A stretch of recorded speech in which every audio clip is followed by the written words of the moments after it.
দীর্ঘ 1 বছর এই যে চাচার হাতটা দেখতেছেন, দীর্ঘ 1 বছর যাবত চাচা এই সময়, এই রসের সময় চাচা খেজুর গাছ কাটতে দিয়ে কারেন্টে শর্ট খাইছিল, আপনারা সবাই জানেন। তো দীর্ঘ 1 বছর হয়ে গেছে যে মানুষের একটা হাত না থাকা যে কি জ্বালা, তা চাচার পাশে এসে বুঝলাম সেটা, আর কিছুটা অনুভব করতে পারলাম। তো বর্তমান চাচার এখন দিনকাল কেমন কাটছে বলতে পারবো না।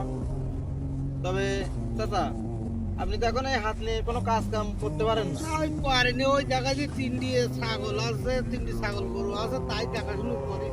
আর ওই দুটো ছেলে কাজ কাম করে, তারা একটু কাজের মতন হয়েছে, তাই আল্লাহ পাক আপনাদের দোয়ায় খুব ভালোই চালায় আল্লাহ। এইভাবে জানে বাকি জীবনটা আল্লাহ চালালে দেখি ভালো।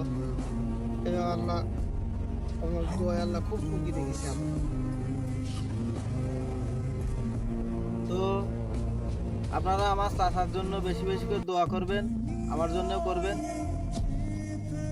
তো সবাই ভালো থাকুন।